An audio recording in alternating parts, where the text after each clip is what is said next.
Revenir à la Bible. Revenir à la ville de Dieu.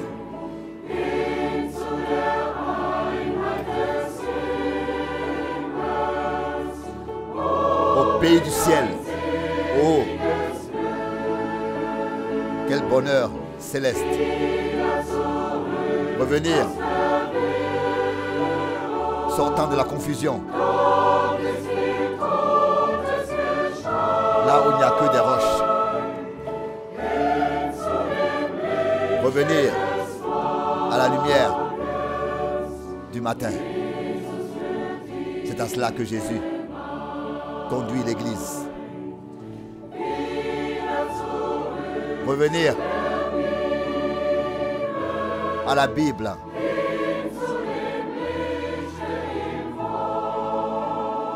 À la lumière dans la parole. Que cela soit notre slogan pour toujours. Se tenir continuellement à la disposition du Seigneur. Revenir à la Bible.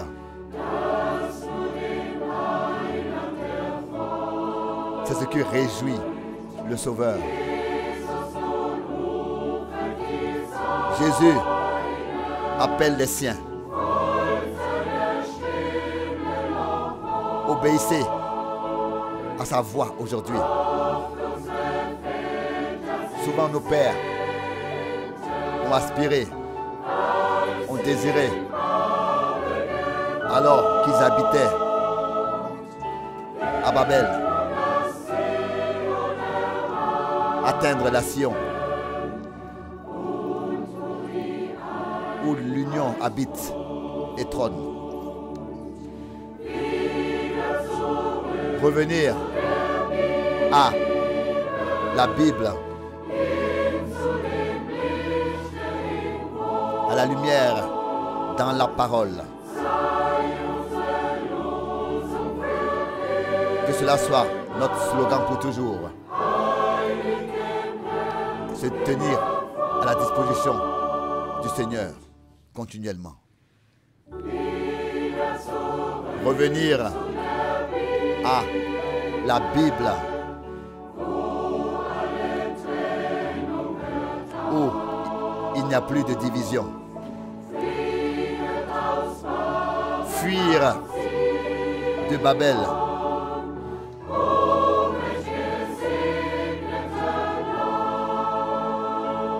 Oh, quel voyage béni. Comme souvent nous avons désiré voir la lumière. C'est au temps du soir.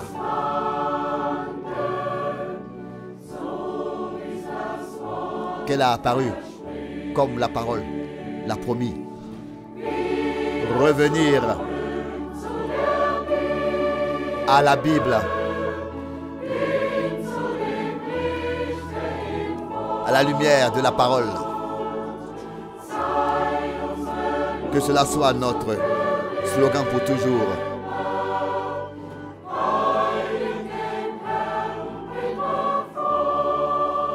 Être saint pour le Seigneur. Revenir à la Bible. Suivre l'appel du Seigneur.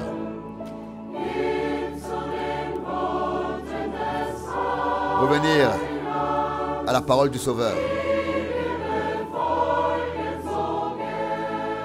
Que nous aimons observer.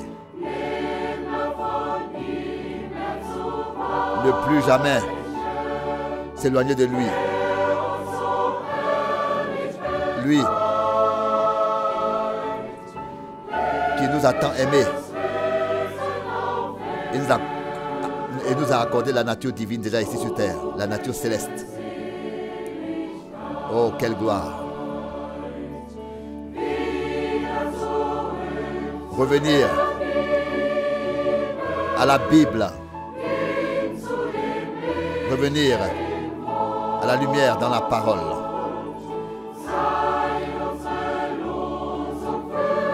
Que cela soit notre slogan pour toujours.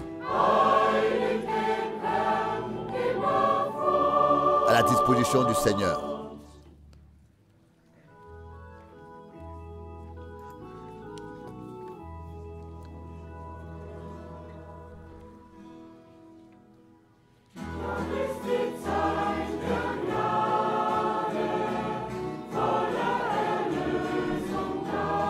C'est encore le temps de la grâce. La pleine rédemption est là. C'est à notre place que Jésus a expié nos péchés à Golgotha. Des foules innombrables viennent. Joyeux, reviennent à la maison. Elles ont trouvé le salut, la paix et le repos de l'âme. À toi, agneau de Dieu. Sois la gloire, ton sacrifice est accompli. De nos fautes et de nos péchés, tu nous as délivrés. Nous sommes un peuple de sacrificateurs. Roi dans ton royaume. Aucun nom sur terre est semblable au tien.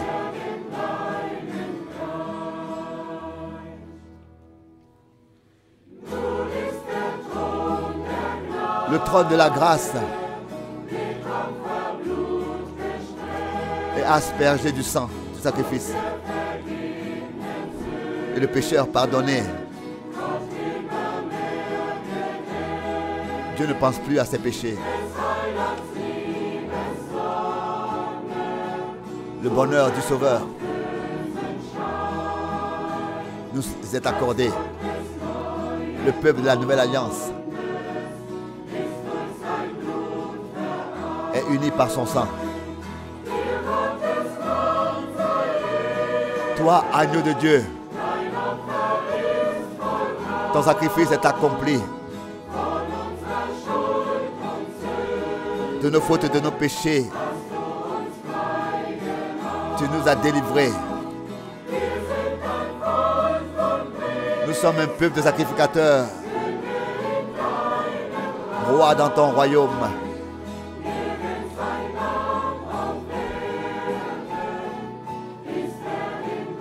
Aucun nom est semblable au tien.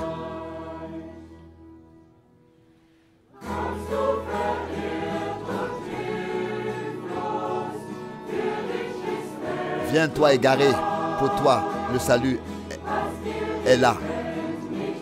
Ce que le monde ne peut pas t'offrir, tu le trouves à Golgotha.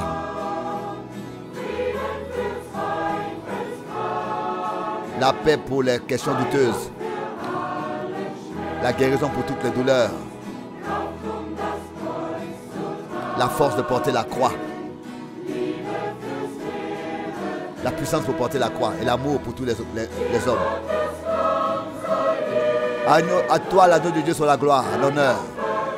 Ton sacrifice est accompli.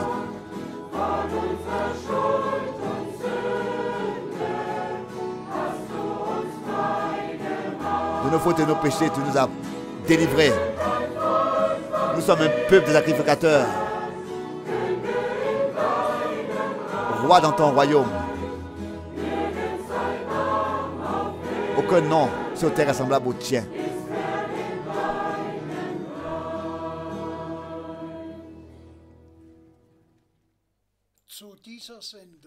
Nous saluons tous les frères et sœurs du monde entier pour cette émission. Dans l'observation de la parole biblique avec Frère Franck, nous sommes reconnaissants à Dieu pour cette possibilité d'entendre la parole révélée de Dieu, de croire et d'être préparé à la venue du Seigneur. Puisse le Seigneur bénir frère Franck et le conduire par son esprit dans la proclamation de la parole de Dieu ce matin. Avant que frère Franck ne s'adresse à nous, je vais lire une parole de l'Écriture en guise d'introduction, tirée de 1 Pierre, le premier chapitre, le verset 22. 1 Pierre chapitre 1, du verset 22. Ayant purifié vos âmes en obéissant à la vérité pour avoir un amour fraternel sincère, sans hypocrisie, aimez-vous profondément les uns les autres de tout votre cœur. Vous êtes en effet nés de nouveau, non d'une semence corruptible, mais d'une semence incorruptible, à savoir de la parole vivante de Dieu qui demeure éternellement. Car toute chair est comme l'herbe, et toute sa gloire comme la fleur de l'herbe. L'herbe se fane et sa fleur tombe. Mais la parole du Seigneur demeure éternellement. Or, c'est ici la parole qui vous a été annoncée comme message du salut. Jusqu'ici, la parole de Dieu. S'il te plaît, frère Franck. Remercié soit le Seigneur pour sa sainte et précieuse parole. Tout a été dit dans ces quelques versets. Et que Dieu accorde la grâce que cela devienne vrai dans notre vie, que nous soyons vraiment parvenus par la semence de la parole et par l'Esprit de Dieu à une vie nouvelle avec et en Christ, et que nous reconnaissions effectivement que nous proclamons maintenant la même parole qu'elle a été proclamée, telle qu'elle a été proclamée au commencement par les apôtres eux-mêmes. Nous sommes vraiment reconnaissants de la grâce qui nous est faite de pouvoir reconnaître l'époque dans laquelle nous vivons. Et nous savons tous ce que notre Seigneur a prédit, ce qui se passerait avant son retour. Et nous le voyons de nos propres yeux et pouvons toujours nous exclamer: l'Écriture s'est accomplie sous nos yeux. Tout est devenu différent. Pas seulement le changement climatique et le réchauffement de la planète, mais des catastrophes de toutes sortes. Chaque jour, nous recevons de nouvelles de ce qui se passe sur la terre, et nous serons encore étonnés de tout ce qui nous tombera dessus en très peu de temps. Mais le Seigneur a dit clairement aux siens: quand vous verrez ces choses arriver, relevez la tête, car vous savez que votre rédemption est proche. Et frères et sœurs, je ne peux pas oublier de dire que de très très nombreuses salutations ont été envoyées, non seulement comme nous l'avons toujours fait en général, que ce soit de la part de frères Muller de la Baltique ou de tous les frères ici et là. Aujourd'hui, on m'a demandé de transmettre des salutations spéciales de la ville de Bareilly en Inde, de la part de Sangheda Das. Son père a été l'un des premiers en Inde à accepter le message, et toute l'Église nous salue. Oui, si l'on voulait redonner toutes les salutations, il y en aurait 60 ou 70, donc 70 à lire ou à transmettre. Mais nous vous saluons aussi tous au nom du Seigneur dans le monde entier, vraiment de tout cœur, dans chaque nation, dans chaque langue, partout. Soyez bénis par la bénédiction du Dieu Tout-Puissant, et puisse le Seigneur ouvrir notre compréhension pour l'accomplissement des Écritures, afin que nous puissions vraiment reconnaître que nous sommes proches du retour du Seigneur. Et en effet, nous regardons en arrière et pouvons vraiment dire que seul celui qui trouve grâce devant Dieu et croit aux promesses que Dieu a faites reconnaîtra ce qui se passe réellement maintenant de manière biblique. On peut, et je le dis avec douleur, on peut écrire sur l'enlèvement. Oui, il y a de nouveau un bel et long article sur l'enlèvement. Oui, il y a aussi des communautés de foi qui croient à l'enlèvement, au retour de Jésus-Christ. Mais ils ne veulent rien avoir à faire avec la promesse et avec ce qui se passe avant. Ils ne veulent rien avoir à faire avec cela. C'est ce qui s'était passé lors de la première venue du Christ. Lisons maintenant le passage qui en parle, s'il te plaît.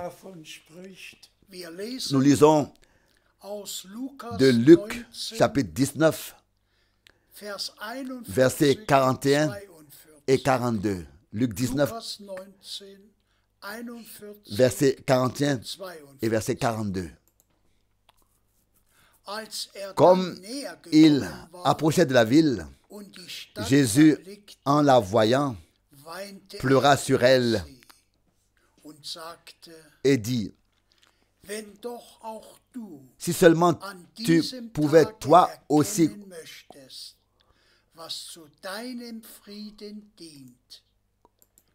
connaître en ce jour ce qui contribue à ta paix, mais maintenant cela est resté caché à tes yeux. Oui, et cela fait mal. Tout d'abord, l'expérience formidable de Zacharie 9, verset 9. Zacharie 9, verset 9 s'est réalisé. Voici, ton roi vient à toi, monté sur le bas d'une ânesse, et une petite foule se réjouissaient, poussaient des cris de joie et rendaient grâce. Mais les scribes étaient fâchés. Les disciples devaient se taire. Mais comment pouvaient-ils se taire? Frères et sœurs, seul celui qui est de Dieu reconnaîtra ce qui a vraiment été promis et ce qui se passe. Aujourd'hui encore, les Juifs s'attendent. Les Juifs s'attendent à ce que Élie vienne. Avant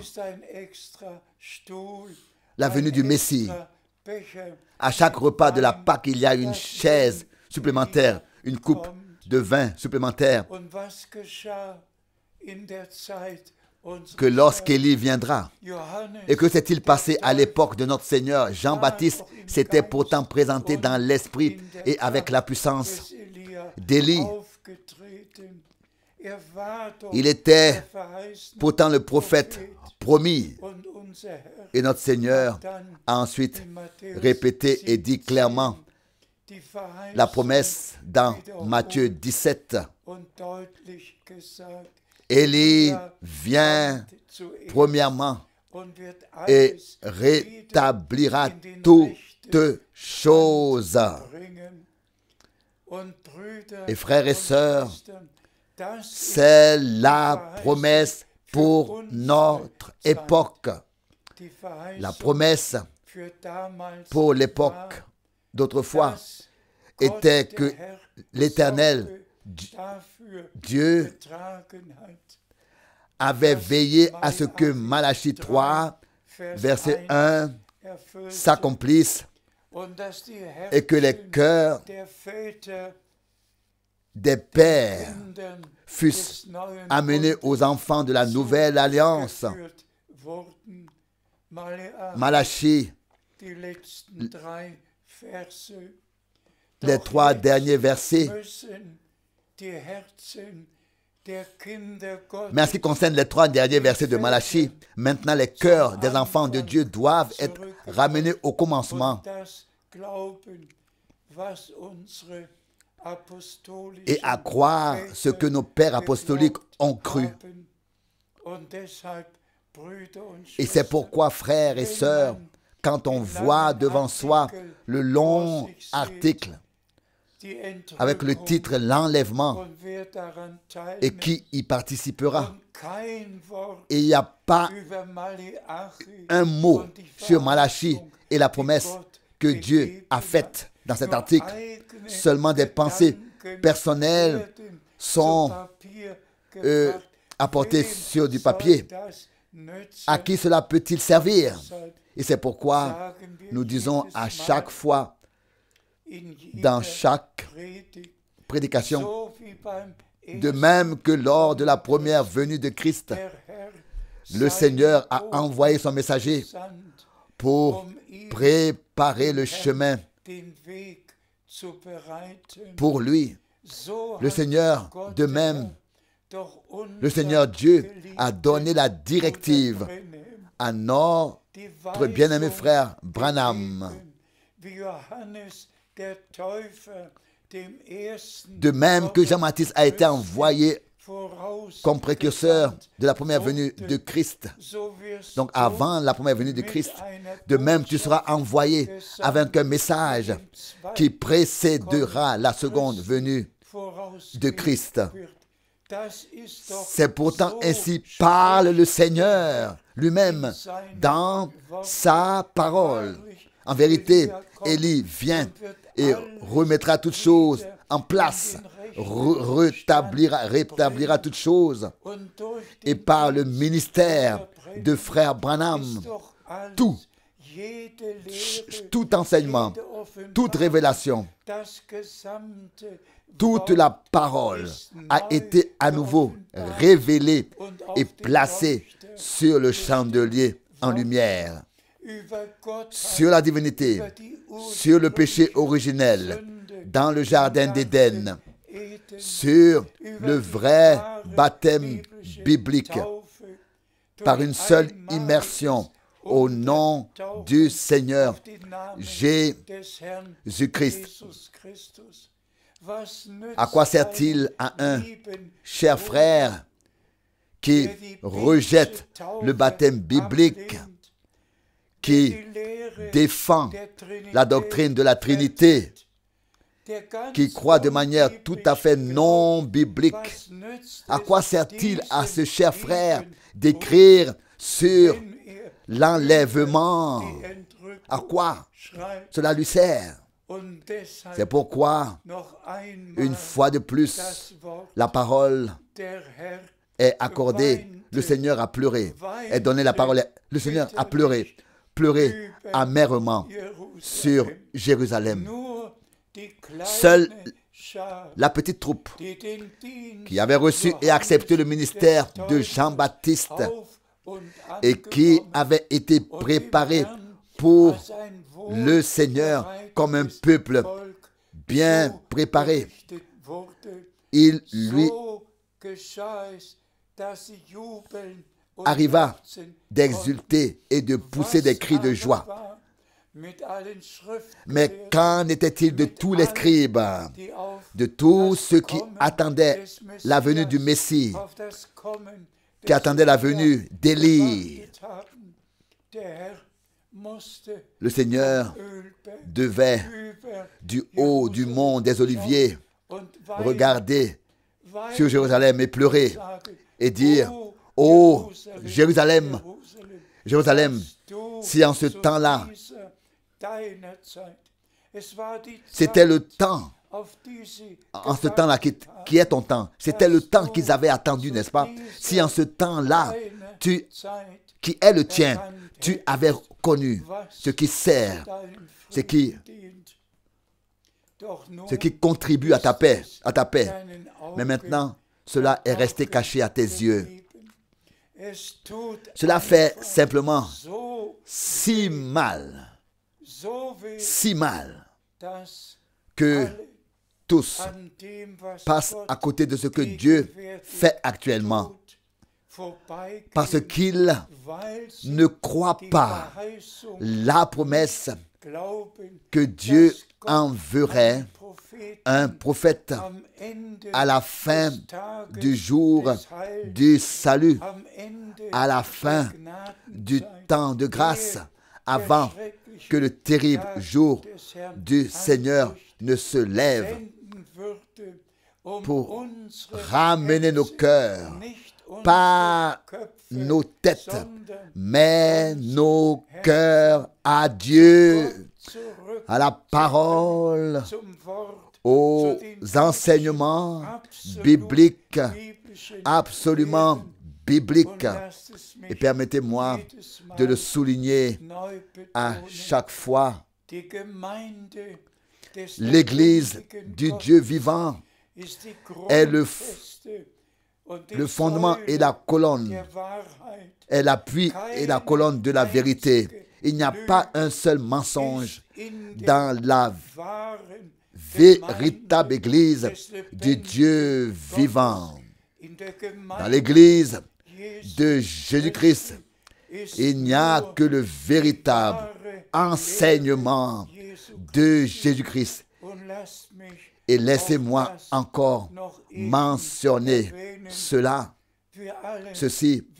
Nous savons tous que les Saintes Écritures, que ce soit dans les Épîtres de Jean ou dans l'Épître de Jean ou dans l'Apocalypse, la Bible parle de l'Antichrist et que de nombreux antichrists sont déjà sortis dans le monde.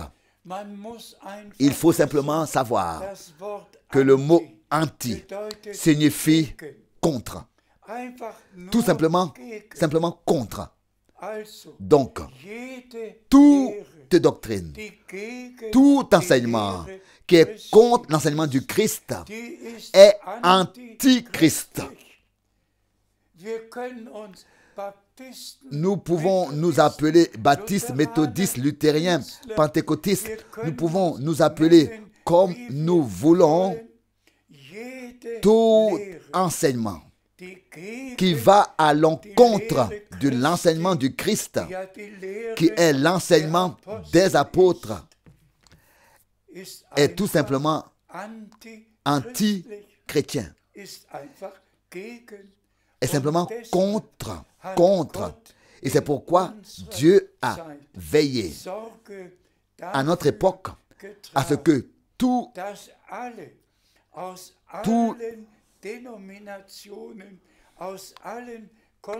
que vraiment tous, de toutes les dénominations, de toutes les confessions, de toutes les religions, soient ramenés au commencement, à l'origine.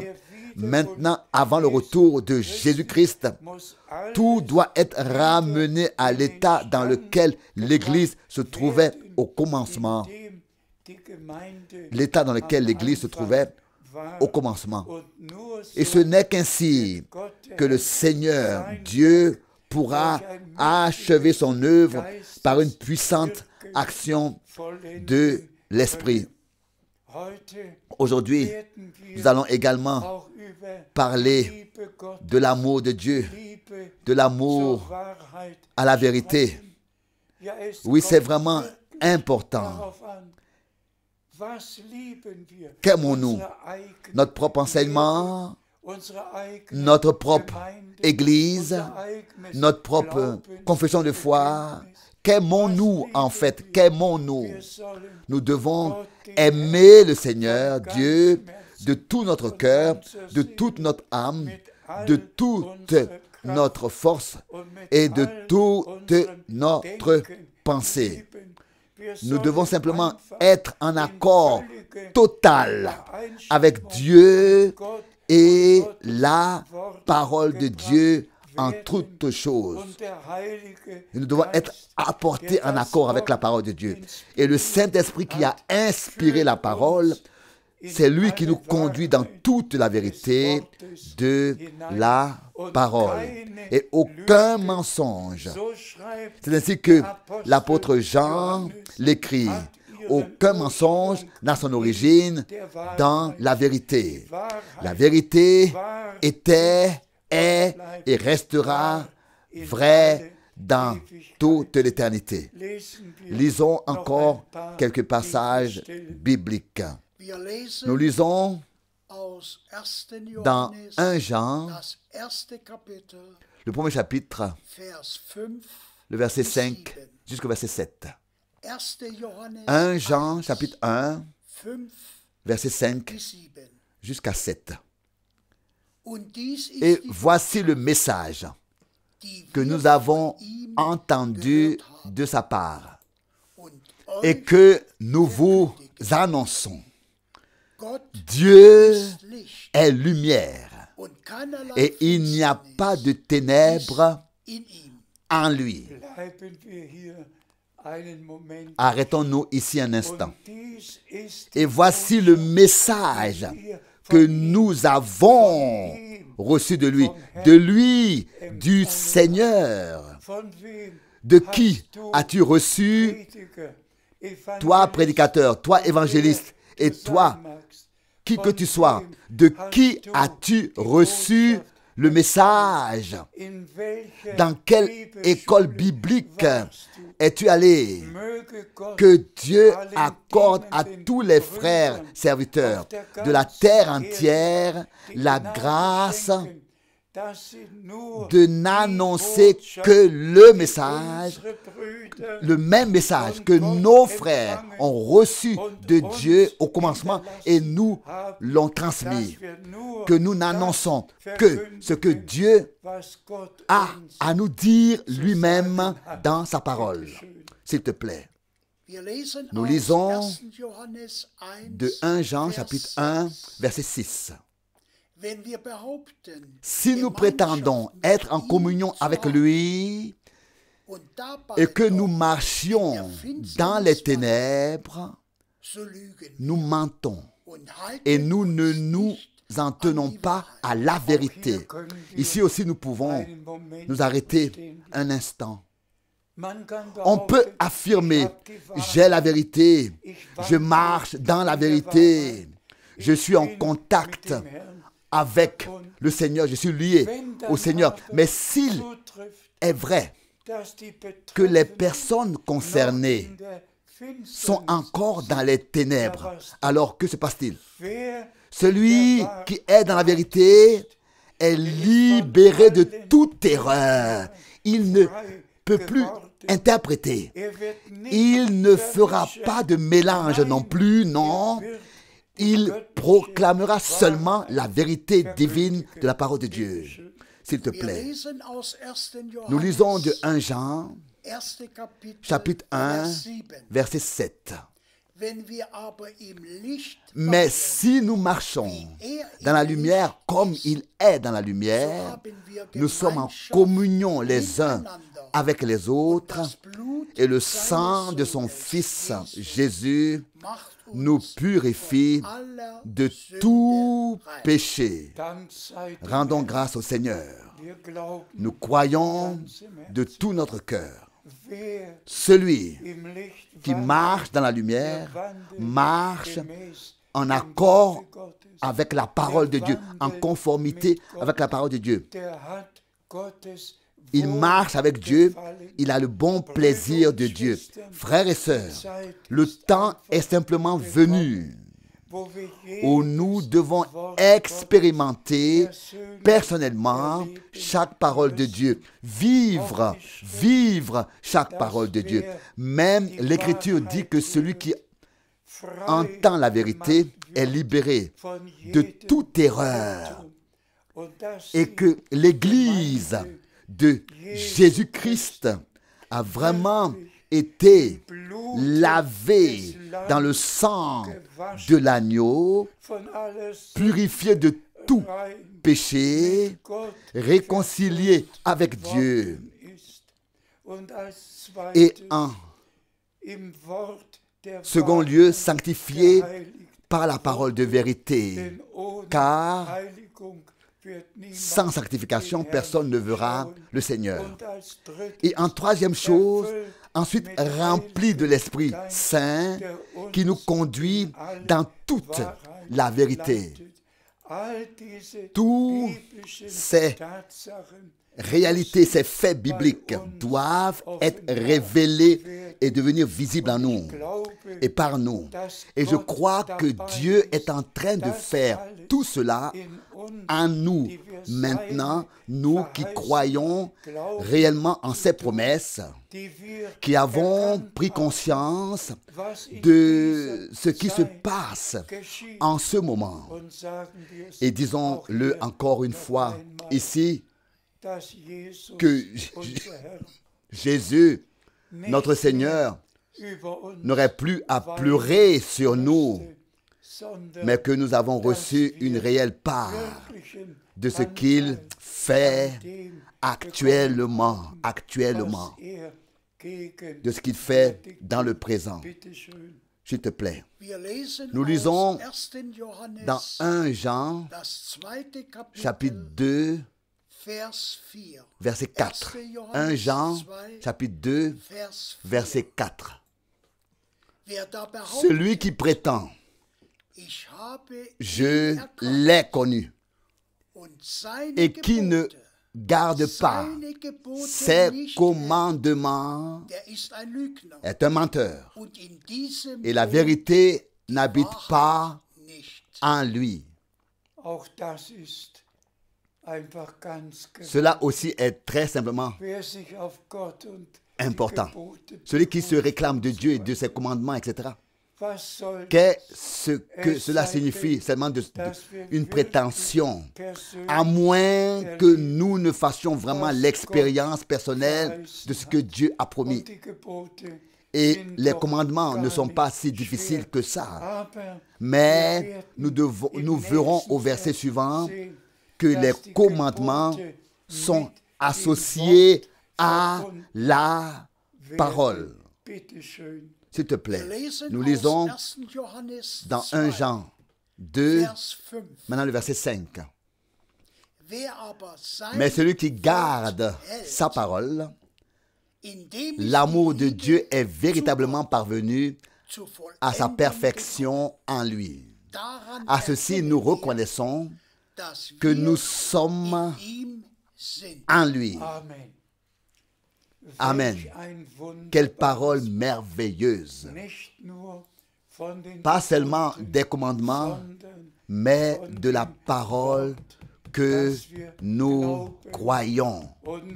Et ce n'est qu'alors que l'amour de Dieu est parvenu à sa perfection en nous, à son accomplissement en nous. C'est alors que la parole de Dieu a pu accomplir en nous, produire l'effet pour lequel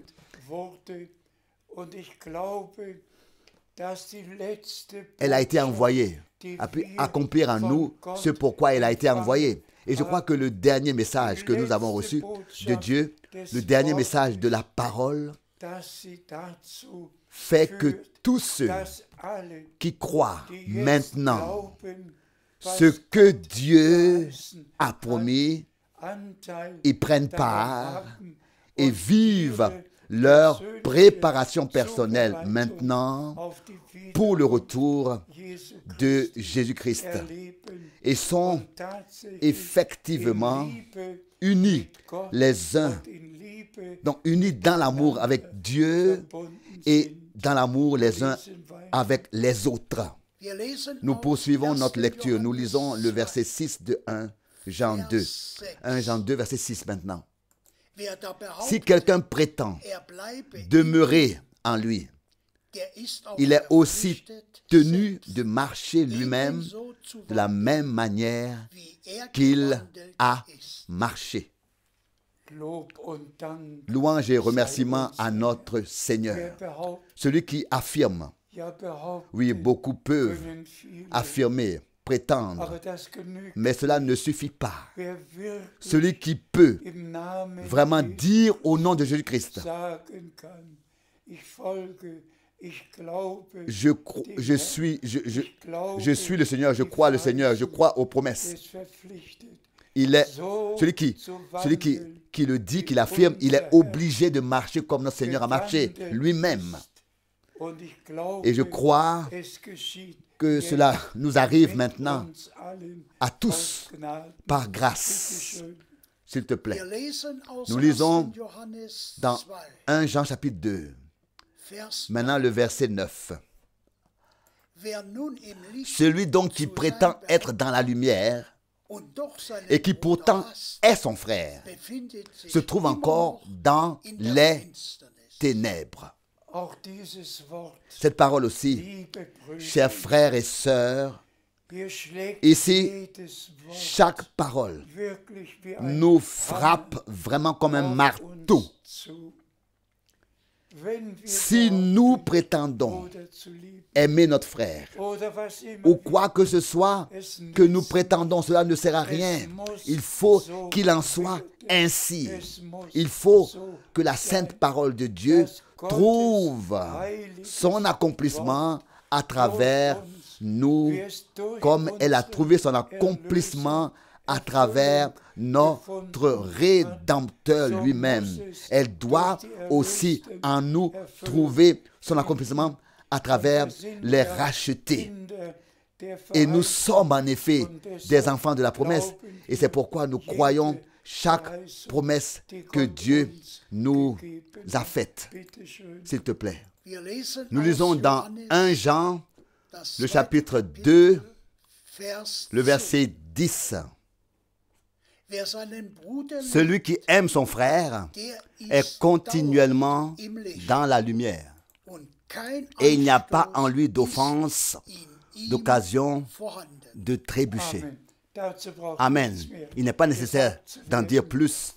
Tout est dit ici. Celui qui aime divinement son frère, qui l'aime vraiment, en lui, il n'y a pas d'offense, d'occasion de trébucher. Il est parfait devant Dieu. S'il te plaît, nous lisons dans 1 Jean chapitre 3, verset 7. 1 Jean 3, verset 7. Petits enfants, que personne ne vous égare. Celui qui pratique la justice est juste comme lui-même est juste. comme lui-même est juste. Amen. Cela aussi est vrai. Lorsque Jean-Baptiste a baptisé notre Seigneur, notre Rédempteur, a dit, il nous appartient d'accomplir toute justice, d'accomplir toute justice. Tous ceux qui n'ont pas encore été baptisés au nom du Seigneur Jésus-Christ devraient le prendre à cœur. Il nous revient d'accomplir toute justice, de sorte que nous renoncions à toutes les traditions, y compris à la formule de la Trinité au baptême trinitaire, à tout, et que nous nous fassions baptiser bibliquement au nom du Seigneur Jésus-Christ en toute justice de foi. S'il te plaît, nous lisons de 1 Jean 3, 1 Jean 3, du verset 10 au verset 12. C'est à cela que l'on reconnaît les enfants de Dieu et les enfants du diable. Tout homme qui ne pratique pas la justice ne vient pas de Dieu. Et aussi, tout homme qui n'aime pas son frère. Voici en effet le message que vous avez entendu dès le commencement. Nous devons nous aimer les uns les autres. Non pas à la manière de Caïn, qui était le fils du diable et qui tua son frère. Et pourquoi le tua-t-il? Parce que toute sa conduite était mauvaise, tandis que la conduite de son frère était juste.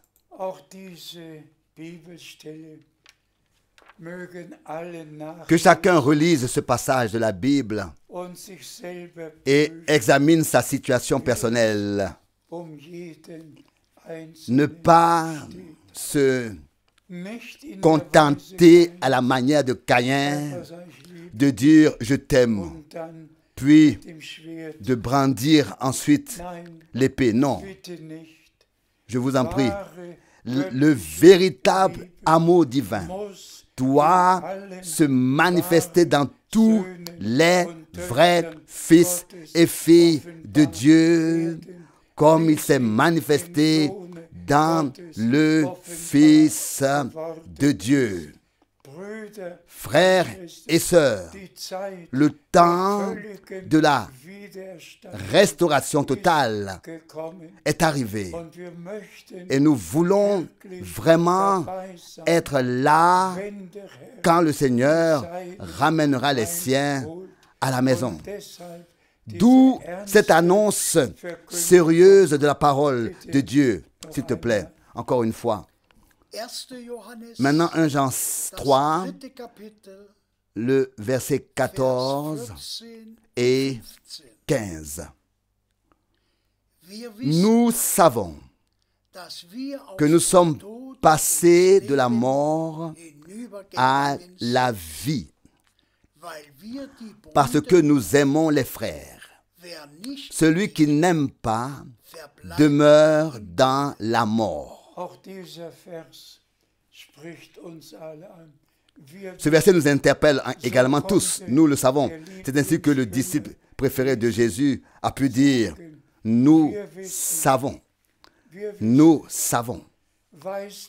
Est-ce que tu sais, as-tu la certitude divine que tu es passé de la mort à la vie? Et s'il est écrit, si nous aimons les frères, alors nous savons que nous sommes passés de la mort spirituelle à la vie spirituelle. Oh, Que cela soit donné à chacun par grâce. Que cette réunion serve à nous examiner nous-mêmes et que le Seigneur puisse faire en sorte que sa parole s'accomplisse en chacun de nous. S'il te plaît. Nous lisons encore du même chapitre 1 Jean 3, maintenant le verset 15. Tout homme qui est son frère est un meurtrier. Et vous savez qu'aucun meurtrier ne porte en lui la vie éternelle comme une possession permanente. Ici aussi, la parole est répétée. Vous savez. Avant, nous savons que nous sommes passés de la mort à la vie. Maintenant, nous savons. Vous savez, celui qui n'aime pas son frère est un meurtrier. Et aucun meurtrier ne peut porter en lui la vie éternelle comme une possession permanente. Nous pouvons déjà être nés de nouveau et avoir reçu la vie éternelle. Et pourtant, nous devons marcher conformément à la parole de Dieu. Nous ne pouvons pas faire ce que nous voulons, mais vivre selon la parole, afin que la parole puisse réellement demeurer en nous jusqu'à la fin, jusqu'à ce que nous vivions ensemble l'achèvement, la perfection. Tous ces versets sont si sérieux que nous aimerions les prendre particulièrement à cœur. S'il te plaît, nous lisons maintenant le verset 18 de 1 Jean, chapitre 3. 1 Jean 3, verset 18 maintenant. Petits enfants, n'aimons pas en parole ni avec la langue, mais avec l'acte et en vérité. Loué et exalté soit notre Seigneur. Cette méditation est consacrée à parler de l'amour de Dieu. Ainsi, Dieu a tant aimé le monde. Je le dis et le répète, toute l'œuvre de la rédemption est baignée dans l'amour. Le pardon, la réconciliation, la grâce, le salut, tout est enchâssé, est baigné dans l'amour. Par amour pour nous, notre Rédempteur a versé son sang pour nous racheter et nous offrir la vie éternelle par grâce.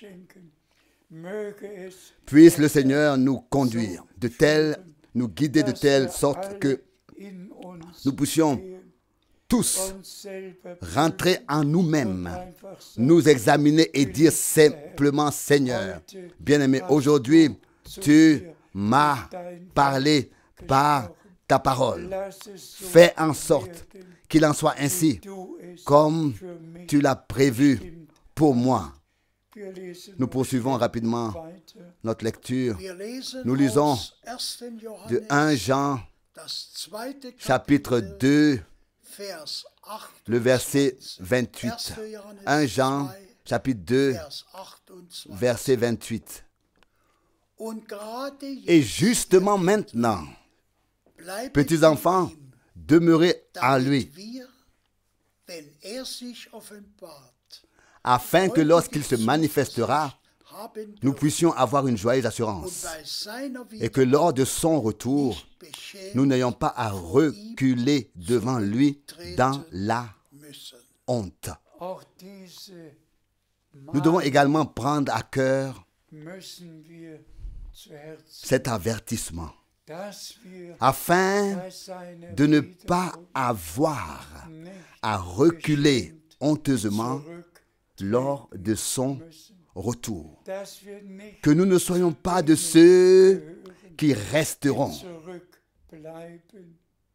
Frères et sœurs bien-aimés, aussi sûr que le Seigneur Dieu a envoyé Jean-Baptiste et qu'il a pu dire, je vous baptise d'eau pour la repentance.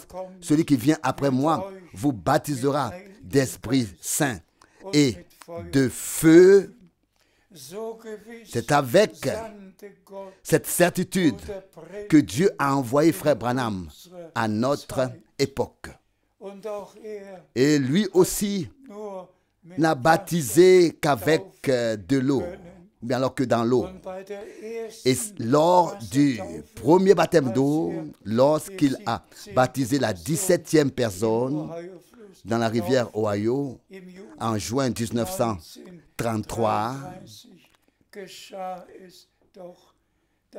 il est quand même arrivé que la lumière surnaturelle soit descendue dans un grondement et que les paroles étaient à entendre, de même que Jean-Baptiste a été envoyé comme précurseur de la première venue du Christ. De même, tu es envoyé avec un message qui précédera la seconde venue du Christ. Frères et sœurs, il fallait que cela s'accomplisse. Et je le dis librement et ouvertement. Celui qui ne croit pas en ce que Dieu a fait surnaturellement à notre époque. Et je vous ai déjà montré assez souvent les photos de la nuée surnaturelle, de la lumière, de la nuée surnaturelle et de la lumière surnaturelle qui est apparue au-dessus de la tête de Frère Branham, de la présence du Seigneur lui-même, qui était présent dans les réunions et a béni et qui a fait les mêmes choses que ce qu'il a fait lorsqu'il marchait sur la terre. Frères et sœurs, je le dis en tant que témoin oculaire, en tant que témoin auriculaire. Le Seigneur Dieu a confirmé sa parole. Il a accompli la promesse. Il a envoyé son prophète. Et nous ne cessons de le répéter.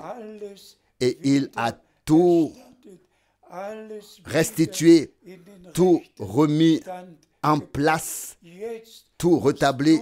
C'est maintenant à toi et à moi. C'est maintenant à nous de nous remettre dans le droit chemin, de nous laisser remettre dans la position, dans l'état qui existait dans l'Église primitive. Disons-le encore une fois en référence à Luc 19. Sur qui le Seigneur a-t-il pleuré? Sur son peuple Israël. Et il devait dire, oh, que tu sois en ce temps-ci de ta vie, combien de croyants dans toutes les communautés religieuses sont ceux sur lesquels le Seigneur doit pleurer parce qu'ils n'ont pas reconnu le temps de la visitation divine de grâce. La visitation de la grâce divine. Et laissez-moi demander clairement, tous, croyants et non-croyants, n'ont-ils pas reconnu que nous sommes arrivés à une période particulière? Et nous qui lisons Matthieu 24 ou Marc 13 ou Luc 21, nous avons tout de même été prévenus à l'avance, il y a 2000 ans, de ce qui allait arriver à la fin. Mais l'essentiel, ce ne sont pas tous les tremblements de terre et les famines et les temps coûteux, les inondations et tout ce qui se passe en termes de guerre et de cris de guerre. L'essentiel, c'est que ce message de salut du royaume de Dieu sera prêché à toutes les nations en témoignage et qu'alors viendra la fin. La fin viendra. Nous sommes dans les temps de la fin. Et c'est pourquoi nous insistons encore une fois sur le fait que tous doivent sortir de toutes les traditions, se séparer de tout ce qui n'est pas biblique, de toutes les interprétations et revenir au Seigneur afin qu'une épouse préparée puisse lui être présentée sans tache, sans ride, sans un seul défaut. Frères et sœurs, cela est peut-être impossible pour nous, les hommes, mais pour Dieu, c'est possible. Et vous savez tous que dans le chapitre 14 de l'Apocalypse, le message du salut est annoncé comme éternellement valable. Message du salut éternellement valable. Ce qui est valable pour les enfants de Dieu, ce n'est pas ce qui est annoncé dans cette foi quelconque ou cette église quelconque ou cette dénomination. Au contraire, l'évangile éternel valable est maintenant annoncé à tous les peuples et à toutes les langues, et tous peuvent prendre leur décision et se laisser corriger pour revenir au Seigneur et vivre leur véritable préparation. Je peux conclure ainsi: quand le Seigneur m'a donné un certain nombre d'expériences surnaturelles, l'enlèvement était l'une des plus puissantes. J'ai vu la foule vêtue de blanc, innombrable dans la gloire. Il n'y avait pas seulement du blanc sur les vêtements, mais tous étaient revêtus d'un vêtement d'une blancheur éclatante. D'une blancheur éclatante. Frères et sœurs, tous ceux qui appartiennent à l'église épouse de l'agneau, s'il vous plaît, croyez-moi, vont maintenant recevoir et accepter l'évangile éternel, vont remercier Dieu pour le ministère de Frère Branham, vont remercier Dieu parce qu'après le départ de Frère Branham, ce message divin a pu être porté dans le monde entier. Et maintenant, la fin va arriver. La fin est à la porte, est à la portée des mains, est à la portée de main. Personne ne connaît le jour et l'heure, mais le Seigneur nous parle encore à tous aujourd'hui. Quand vous verrez toutes ces choses arriver, relevez la tête, car vous savez que votre rédemption est proche. Permettez-moi de conclure avec toute la douleur du monde. Celui qui passe à côté de l'accomplissement de la promesse pour ce temps peut parler de l'enlèvement. Il peut écrire et parler de manière non biblique sur tous les sujets bibliques, n'est-ce pas? Il sera déçu parce qu'il n'aura pas reconnu le jour de la visitation de grâce de Dieu. C'est en cela que consiste la grâce, la visitation de grâce de Dieu, de ce que nous soyons sortis et ramenés de toute erreur, de toute interprétation, de toute activité religieuse et babylonienne. Et nous n'avons plus qu'à remercier le Seigneur en sachant qu'il vient bientôt et nous attendons son retour à notre époque. Soyez bénis de la bénédiction du Dieu Tout-Puissant au nom saint de Jésus. Alléluia. Amen. Nous nous levons encore pour la prière. S'il te plaît, frère Borg. Père Céleste, nous te remercions pour ta précieuse parole que nous avons entendue ce matin. Tu as parlé à tous et à tous nos cœurs et nous te prions. Aide ton peuple à reconnaître le jour et son message, que tu as envoyé un prophète en nos jours et que tous les mystères de l'Écriture ont été révélés. Ouvre à cet effet nos yeux, nos oreilles et nos cœurs. Nous te remercions pour cette prédication qui était si sérieuse. Nous croyons en tes paroles. Aide tous ceux qui ont écouté ce matin. Bénis tous nos frères et sœurs dans le monde entier. Nous te remercions pour ta précieuse parole. Au nom de Jésus. Amen. Amen.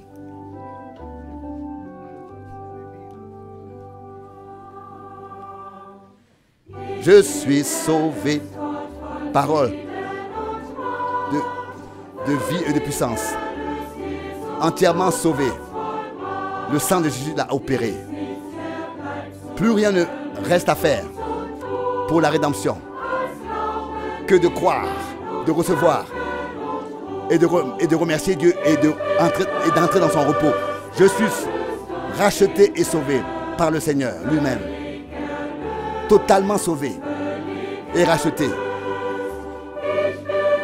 Je suis sauvé. Adoration à l'agneau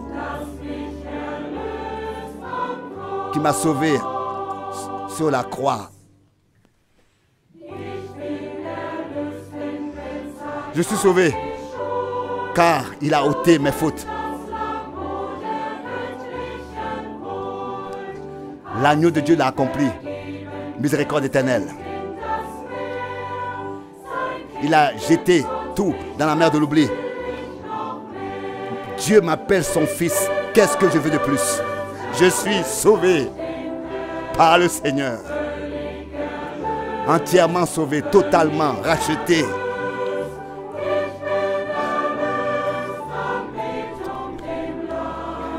Sauvé par l'agneau qui m'a sauvé sur la croix.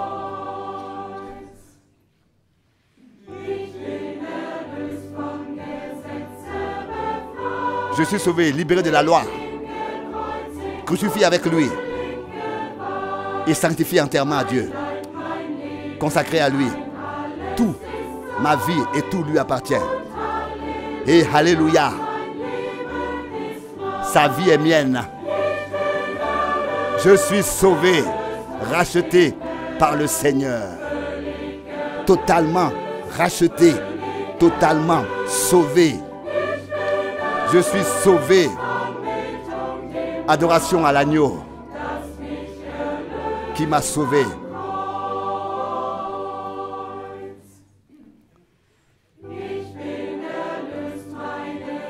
Je suis sauvé. Mon âme loue et exalte. Son esprit me conduit dans toute la vérité. Jusqu'à que je sois revêtu de toutes les richesses divines. et que sa vie, sa nature soit entièrement manifestée par moi. Sauvé par le Seigneur, racheté, totalement racheté. Totalement racheté. Je suis sauvé. Adoration à l'agneau qui m'a sauvé. Je suis sauvé, racheté par le Seigneur. Totalement sauvé, totalement racheté.